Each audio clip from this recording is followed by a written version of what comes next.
आज मुझे जिस मौजू पर लब कुशाई करने का मौका मिला है वो है यौम दफा। शहादत है मतलूबा मकसूद मोमिन, शहादत है मतलूबा मकसूद मोमिन, ना माले गनीमत ना कीश्वर की शाई।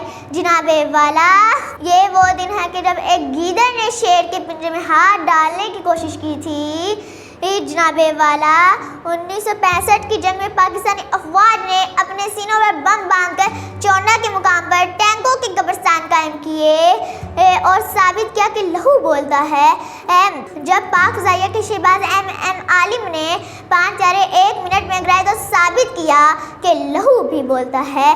कातिल मेरा निशान मिटाने पे है बाज़िद, कातिल मेरा निशान मिटाने पे है बाज़िद, मैं भी सरा की नोक पर सर छोड़ जाऊँगा।